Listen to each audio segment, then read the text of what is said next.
Viewers, എല്ലാവർക്കും ദിജോസ് വേൾഡിൻ്റെ പുതിയൊരു വീഡിയോയിലേക്ക് സ്വാഗതം.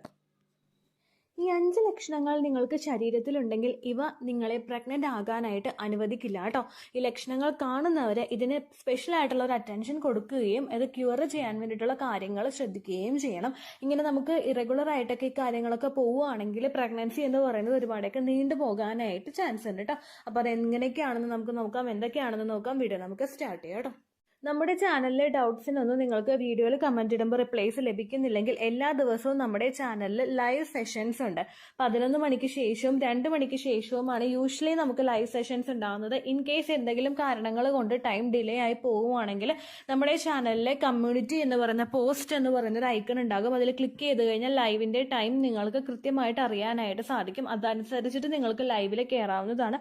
നമുക്ക് ഡയറക്റ്റ് ആയിട്ട് ഇന്ററാക്ഷൻ നടത്താൻ നിങ്ങളുടെ ഡൗട്ട്സ് ഒക്കെ ക്ലിയർ ചെയ്ത് പോകാം കേട്ടോ. അപ്പോൾ ഒരുപാട് പേര് നമ്മുടെ ചാനൽ ഫോളോ ചെയ്തിട്ട് പ്രഗ്നന്റ് ആയിട്ടുണ്ട്. ഇവർക്ക് എല്ലാവർക്കും ഷെയർ ചെയ്ത് കൊടുക്കുന്നത് നമ്മുടെ ചാനലിൽ ലൈഫ് സ്റ്റൈൽ ടിപ്സ് ആണ്, അതുപോലെ ഹോം റെമഡീസ് ഒക്കെയാണ് ഷെയർ ചെയ്ത് കൊടുക്കുന്നത്. ഇതൊക്കെ ഫോളോ ചെയ്തിട്ട് ഒരുപാട് പേര് കൺസീവ് ആയിട്ടുണ്ട്. നിങ്ങളും കൺസീവ് ആകാൻ വേണ്ടിയിട്ട് നാച്ചുറലുള്ള ടിപ്സ് ഒക്കെ ഫോളോ ചെയ്യുക. ഡോക്ടർ വന്നിട്ടുള്ള മെഡിക്കേഷൻസ് ഒക്കെ കൃത്യമായിട്ട് എടുക്കുക. ലൈഫ് സ്റ്റൈൽ ചേഞ്ചസ് കൊണ്ടുവരാനായിട്ടും പ്രത്യേകം ശ്രദ്ധിക്കുക കേട്ടോ. അപ്പോൾ ഇവിടെ നിങ്ങൾ പ്രഗ്നന്റ് ആകുന്നതിന് തടസ്സമുണ്ടാകുന്ന ഏറ്റവും ആദ്യത്തെ ഒരു കാര്യം എന്ന് പറയുന്നത് ഹോസ്റ്റൈൽ ആയിട്ടുള്ള ഒരു സെർവിക്കൽ മ്യൂക്കസ് ആണ്. നമുക്ക് ഓവുലേഷൻ നടക്കുന്ന സമയത്ത് ഉണ്ടാകുന്ന ഡിസ്ചാർജ് നല്ല സ്ലിപ്പറി ആയിട്ടുള്ള, അതായത് പച്ചമുട്ടയുടെ വെള്ള പോലെയോ അല്ലെങ്കിൽ വെണ്ടക്ക നമ്മൾ കട്ട് ചെയ്തിടുമ്പോൾ ഉണ്ടാകുന്ന ഒരു വഴുവഴുപ്പോട് കൂടിയിട്ടുള്ള ഒരു ലിക്വിഡ് ഉണ്ടാവുമല്ലോ, അങ്ങനെയുള്ളൊരു ഡിസ്ചാർജ് ആണ് നമുക്ക് വേണ്ടത്. എന്നാൽ ഓവുലേഷൻ നടക്കുന്ന ആ ഒരു എക്സാക്ട് ആയിട്ടുള്ള ഒരു ഫെർട്ടൈൽ ടൈം പീരീഡിൽ നിങ്ങൾക്ക് ഉണ്ടാകുന്ന ഡിസ്ചാർജ് വളരെ തിക്കായിട്ടുള്ള ഡിസ്ചാർജ് ആണെങ്കിൽ അത് സ്പേമിന്റെ സുഗമമായിട്ടുള്ള മൂവ്മെന്റിനെ അഫക്ട് ചെയ്യാനായിട്ട് ചാൻസ് ഉണ്ട്.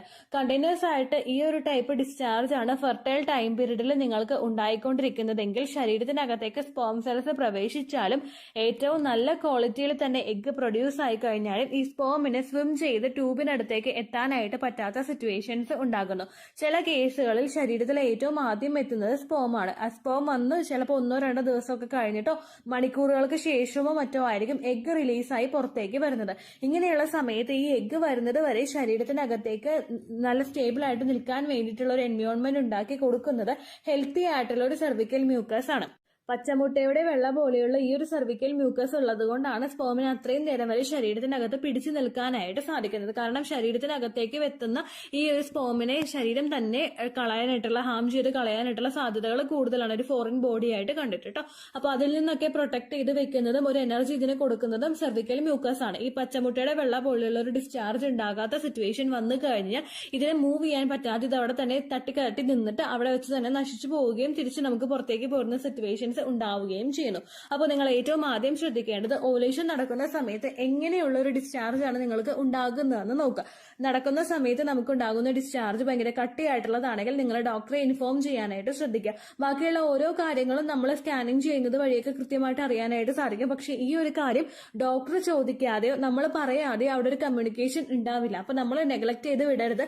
ഫെർട്ടൈൽ ടൈം പീരീഡിൽ ഏറ്റവും കൂടുതൽ സ്റ്റിക്കി ആയിട്ടുള്ള ഡിസ്ചാർജ് ആണ് നിങ്ങൾക്ക് ഉണ്ടാവുന്നതെങ്കിൽ ഡോക്ടറെ കണ്ടു നോക്കണം കേട്ടോ. ഈ സ്റ്റിക്കി ആയിട്ടുള്ള ഡിസ്ചാർജിന്റെ ഫോട്ടോ ഞാനിവിടെ തമ്മിൽ കൊടുത്തിട്ടുണ്ടായിരുന്നു. അതുപോലെ ഇതിന്റെ കൂടെ ഞാൻ ആഡ് ചെയ്യാനായിട്ട് ശ്രദ്ധിക്കാം. അപ്പൊ അങ്ങനെയുള്ള ഡിസ്ചാർജ് ഉള്ളവർ പ്രത്യേകം ശ്രദ്ധിക്കുക. ഈ ഡിസ്ചാർജ് വരുന്നവർക്ക് ഇതിനെ കൂടുതൽ ലൂബ്രിക്കേറ്റഡ് ആയിട്ടുള്ള ഡിസ്ചാർജ് ആക്കി മാറ്റാൻ വേണ്ടിയിട്ട് ധാരാളം വെള്ളം കുടിക്കാവുന്നതാണ്. കാരണം സെർവിക്കൽ മ്യൂക്കസിന്റെ ഭൂരിഭാഗവും വെള്ളത്തിന്റെ കണ്ടന്റാണ് അടങ്ങിയിട്ടുള്ളത്.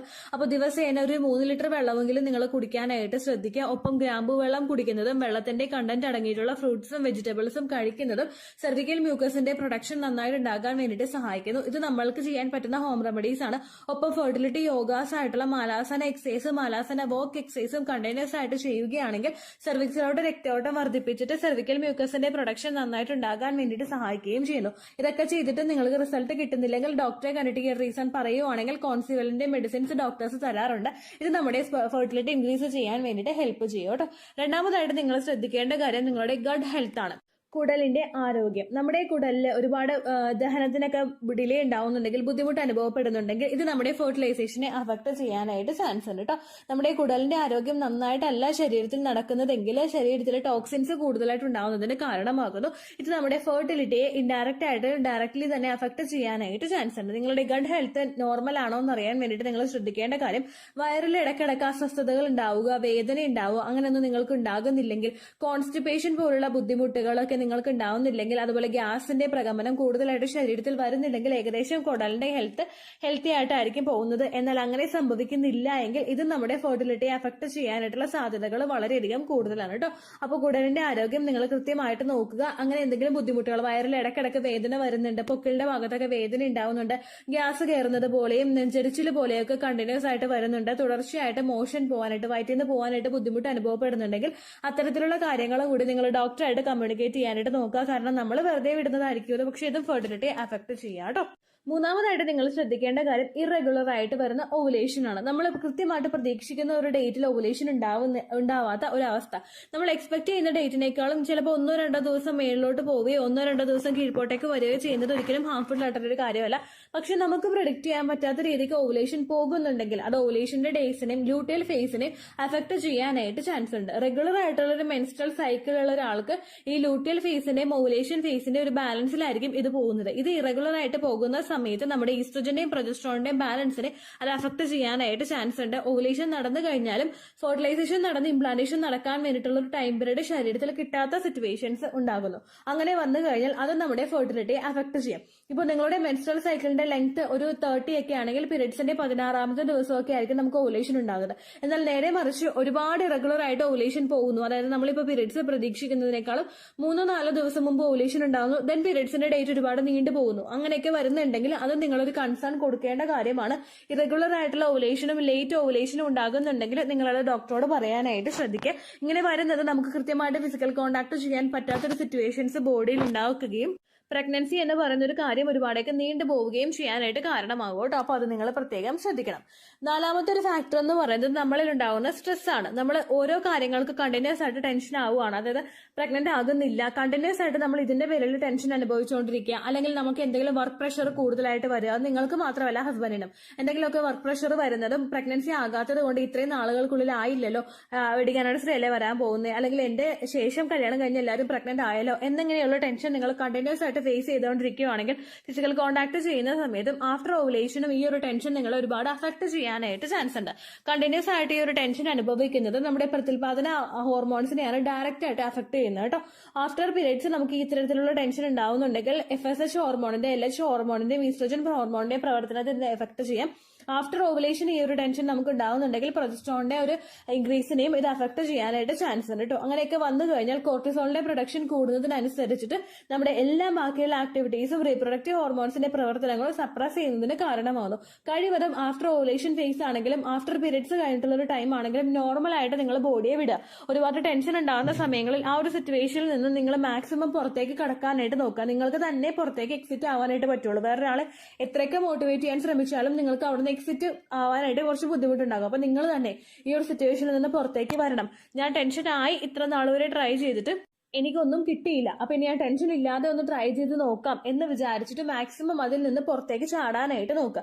ടെൻഷൻ വരുന്നത് ഒറ്റയ്ക്ക് ഇരിക്കുന്ന സമയങ്ങളിലാണെങ്കിൽ നമുക്ക് നല്ല കമ്പനി തരാനായിട്ട് സാധ്യതയുള്ള ആളുകളുമായിട്ട് നമ്മൾ കൂടുതൽ ടൈം സ്പെൻഡ് ചെയ്യാനായിട്ട് നോക്കുക. അതല്ല നിങ്ങൾ ആയില്ലല്ലോ ഇതുവരെ, എന്താ ആവാത്തെ, ആർക്കാണ് പ്രശ്നം എന്നൊക്കെ ചോദിച്ചിട്ട് നമ്മളെ നെഗറ്റീവ് ആക്കുന്ന ആളുകളിൽ നിന്ന് നമ്മൾ സ്റ്റെപ്പ് ബാക്ക് ചെയ്യുക കേട്ടോ. അങ്ങനെയുള്ള ആളുകളായിട്ടുള്ള കമ്പനി മാക്സിമം നിങ്ങൾ അവോയ്ഡ് ചെയ്യുക. അതുപോലെ തന്നെ നല്ല നല്ല ഹാബിറ്റ്സ് നിങ്ങൾ കൊണ്ടുവരാനായിട്ട് നോക്കുക. നമ്മൾ വീട്ടിലെ ജോലികളൊക്കെ ചെയ്തിട്ട് വീട്ടിലിരിക്കുന്ന ആളുകൾക്ക് ഫ്രീ ടൈം കിട്ടുമ്പോൾ നമ്മൾ ഒരുപാട് കാര്യങ്ങൾ ആലോചിച്ച് പോകും. അതിനർത്ഥം ഫുൾ ടൈം വീട്ടിലെ ജോലി ചെയ്തിരിക്കുക എന്നുള്ളതല്ല കേട്ടോ. നമുക്ക് മാക്സിമം മൈൻഡ് പോസിറ്റീവ് ആവുന്ന തരത്തിലുള്ള കാര്യങ്ങൾ ചെയ്യുക. നല്ല ബുക്സ് ഒക്കെ വായിക്കുക, ഗാർഡനിങ് ചെയ്യുക, അല്ലെങ്കിൽ എന്തെങ്കിലും ഹോബീസ് നിങ്ങൾക്ക് ഉണ്ടെങ്കിൽ അത് മാക്സിമം ഒന്ന് മോട്ടിവേറ്റ് ചെയ്ത് എടുക്കാനായിട്ട് നോക്കുക. അങ്ങനെ സ്ട്രെസ് മാക്സിമം നിങ്ങൾ കുറച്ച് കഴിഞ്ഞ് ഉറപ്പായിട്ടും ആ ഒരു വ്യത്യാസം നിങ്ങളുടെ തല മുതൽ പാദ വരെയുള്ള ഭാഗത്ത് നിങ്ങൾക്ക് ഫീൽ ചെയ്യാനായിട്ട് തുടങ്ങും കേട്ടോ. അങ്ങനെ ഒന്ന് പ്രഗ്നൻസി ട്രൈ ചെയ്ത് നോക്കുക.